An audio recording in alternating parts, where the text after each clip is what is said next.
Evangelho de Jesus Cristo segundo Mateus. Glória a vós, Senhor. Naquele tempo, os fariseus fizeram um plano para apanhar Jesus em alguma palavra.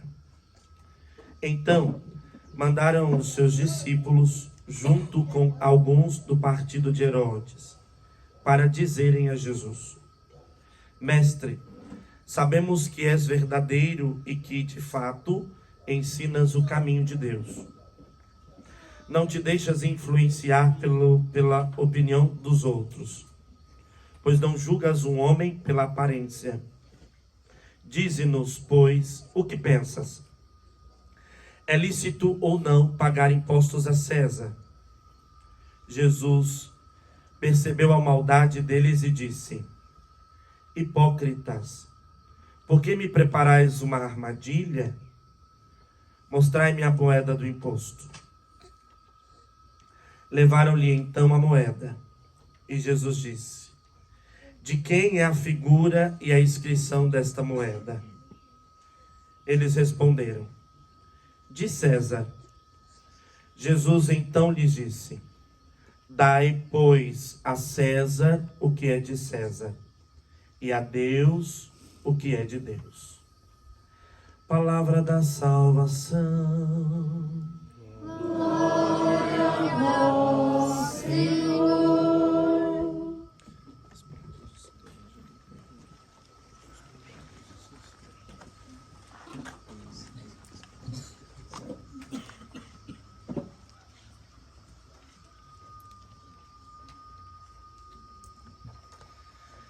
É interessante como Jesus, ele olha o nosso coração e ele sempre nos leva além da nossa expectativa. Ele leva além das expectativas que nós temos dentro de nós. E às vezes nós nos colocamos diante de Deus e vamos até pedir uma graça ou pedir algo específico, mas nós não temos entendimento de que Deus, ele vai além do que aquilo que nós pensamos e pedimos. E às vezes a gente até pede como uma criança algo, mas o Senhor, ele como um bom pai, ele dá para além daquilo que nós esperamos dele. E olhar o evangelho de hoje é muito interessante a partir dessa perspectiva. Por quê? Aqueles discípulos dos fariseus e alguns servos de Herodes, eles chegaram para Jesus tentando fazer uma armadilha, e aquela armadilha com o desejo de colocar Jesus em enroscada, mas Jesus, ele utiliza daquela realidade, daquela disposição, para levá-los para uma dimensão um pouco maior, para um entendimento maior, levar muito mais profundo aquilo que eles trouxeram. Então a pergunta era essa: Senhor, é lícito pagar imposto a César? Então o Senhor pega a moeda, mostra, diz quem é a imagem. De quem é esta imagem? Esta imagem é a imagem de César. E Jesus diz o quê? Dai a César o que é de César. César representa o quê? César representa o Estado. Nesta fala, Jesus está falando sobre a retidão de vida. Dar a César o que é de César quer dizer, como cidadãos, eu preciso ser justo. Como cidadão, eu preciso fazer o bem. Como cidadão, eu preciso fazer a minha parte, porque como parte da sociedade, se cada um faz um pouquinho que lhe cabe, que lhe é responsabilidade, tudo vai se resolvendo no caminho. Mas Jesus os chama a sair desta dimensão e ir para uma dimensão um pouco mais profunda. Porque de fato, todos nós, como cidadãos desta terra, precisamos cumprir a nossa tarefa. Mas Jesus utiliza desta oportunidade e diz: mas também deveis dar a Deus o que é de Deus. O que pertence a Deus? O que pertence a Deus? Olha aqui, não é? Criação, não é? Sim, é bela. O que mais pertence a Deus? Cada um de nós, não é? Vocês lembram a passagem do livro do Gênesis? Então ele pegou um pouquinho de barro e amassou tudo. E quando estava prontinho, ele soprou naquele barro. E depois disse: façamos o homem a nossa imagem e semelhança. E aquele barro se torna o homem. Façamos. Esta frase é acompanhada de uma ação. A mão de Deus imposta no barro. Se por um lado eles estavam perguntando sobre a moeda, Jesus estava levando eles para um outro lugar, perguntando a respeito deles. Olha, dai a César o que é de César, mas há algo que é de Deus, há algo que tem impresso Deus, e que precisa ser devolvido para Ele. Aonde estão as impressões de Deus? Olha para a pessoa que está do seu lado, olha que coisa linda. Isso, dá um sorriso. Não, pelo amor de Deus, não sorriso mesmo, gente. Sai desse coral, Jesus amado. Vocês estão tão assim, ó, né? Olha a maravilha de Deus. Deus, que é Espírito, quis mostrar o seu rosto, colocando em nós as suas impressões. Então eles chegaram preocupados, se quem ia dar mais, quem ia dar menos, de fazer rebelião. Não, vamos lá, vamos ver se tem direito ou não. Mas Jesus queria dizer: olha, como cidadãos vocês precisam viver assim, fazer o que é justo. Mas existe em vós um desejo, existe em vós uma impressão, existe em vós uma cidadania, existe em vós um legado, existe em vós uma herança. Então dai a Deus o que é de Deus. Você pertence a Deus. A tua casa pertence a Deus, a tua família pertence a Deus, o teu coração pertence a Deus, você pertence a Deus. Amém? Amém. Diga comigo: eu pertenço ao meu Senhor. Amém? Nós pertencemos a Deus. Então veja, aqueles homens vieram com uma questão pontual e Jesus trouxe uma resposta existencial. Eles vieram perguntando um ponto só, e Jesus já abriu a gaveta toda e disse: assim, tem uma coisa aí, não é questão só de dinheiro e tributo, é questão de vida. Porque quando eu entendo que pertenço a Deus, eu vou fazer aquilo que me é justo, aquilo que me é pedido. E o que me é pedido nesta terra é viver bem como cidadão aqui. Mas não parar aqui, por quê? Porque o céu é o meu lugar. Não parar aqui, porque toda a minha vida, tudo aquilo que eu faço, tudo aquilo que eu vivo, ele precisa ser a antecipação e a preparação daquilo que eu vou viver na eternidade. Amém? Amém. Então, dar a Deus o que é de Deus é dar esta resposta de ser aqui a imagem e semelhança de Deus. Viver como imagem e semelhança de Deus e viver como imagem e semelhança de Deus logo desemboca na filiação. E aí nós podemos dizer aquilo que o Senhor já revelou à comunidade há um tempo atrás. A marca que foi posta em nós, a marca digital que Deus colocou em nós, ninguém pode apagar, nem o pecado.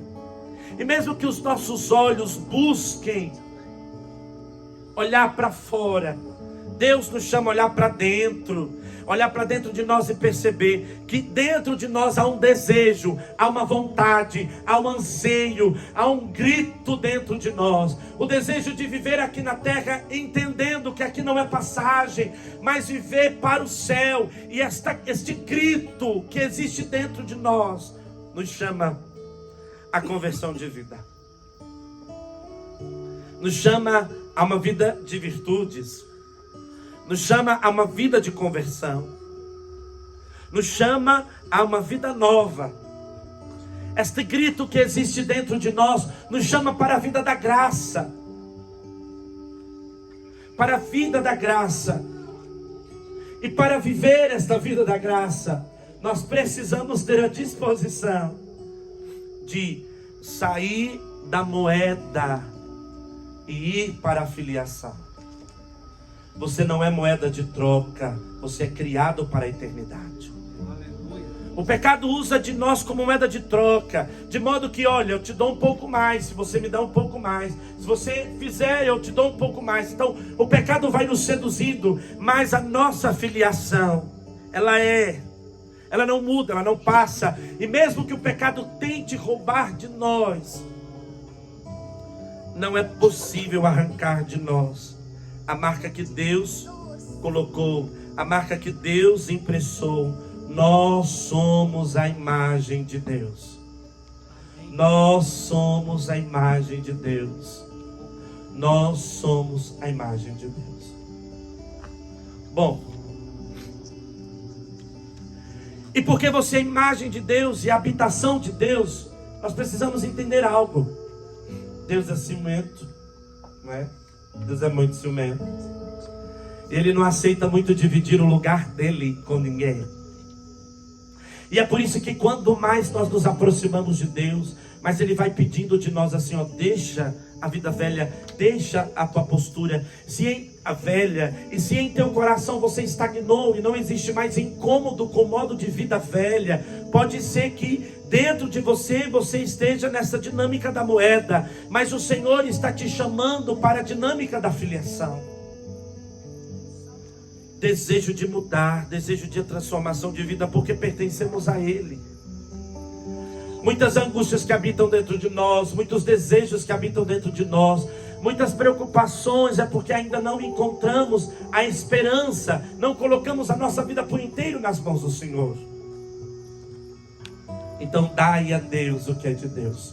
Quanto mais deres o vosso coração ao Senhor, quanto mais deres o vosso coração a Deus, as tuas esperanças, os teus sonhos, mas Ele vai te ajudar a sair do olho por olho e dente por dente.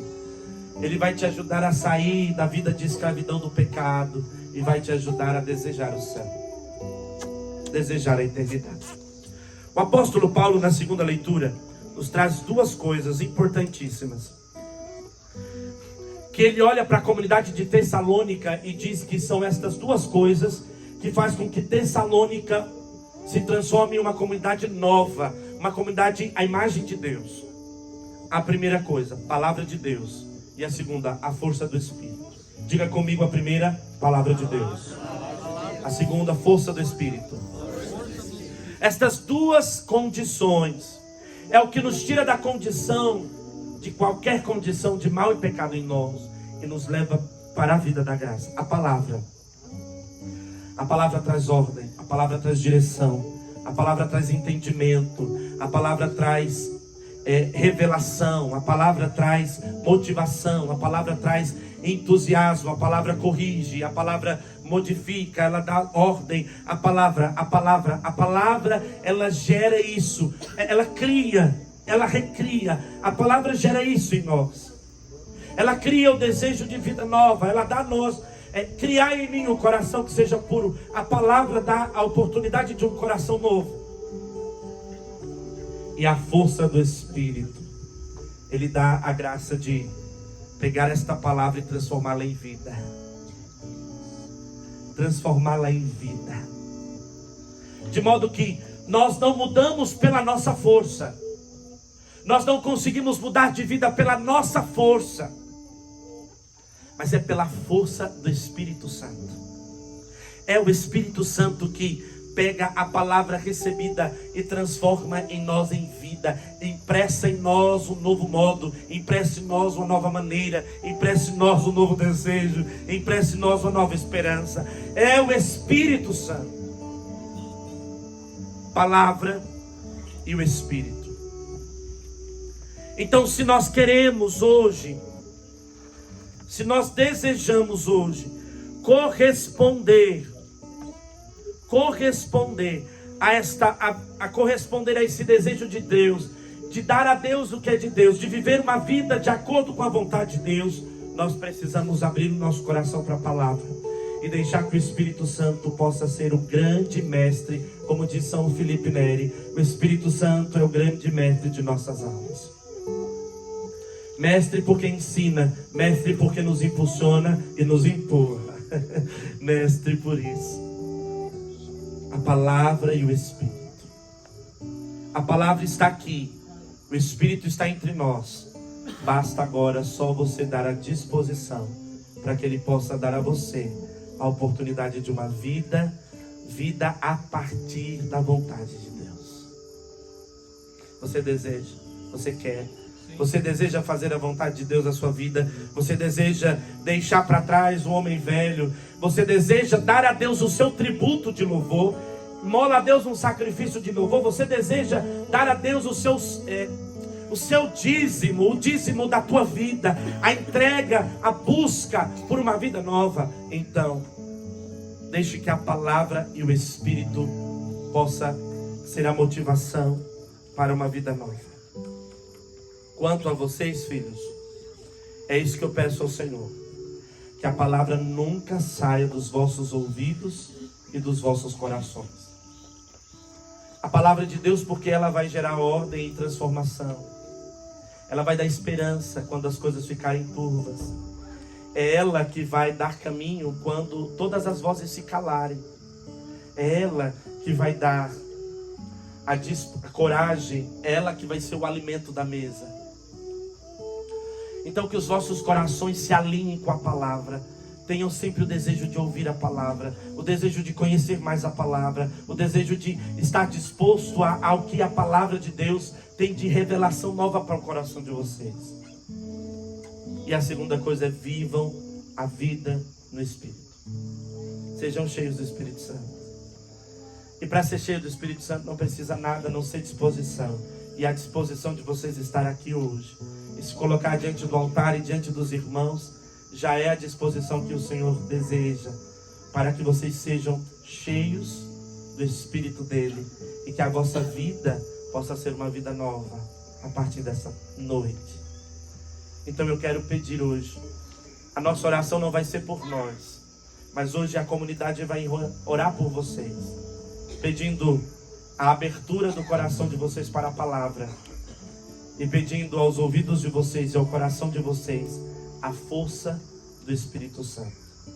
Então eu quero que vocês venham aqui diante do altar. E eu quero pedir a todos aqui presentes que se levantem do seu lugar. E eu quero pedir que vocês possam impor as mãos mesmo, levantar as suas mãos em direção a esses filhos.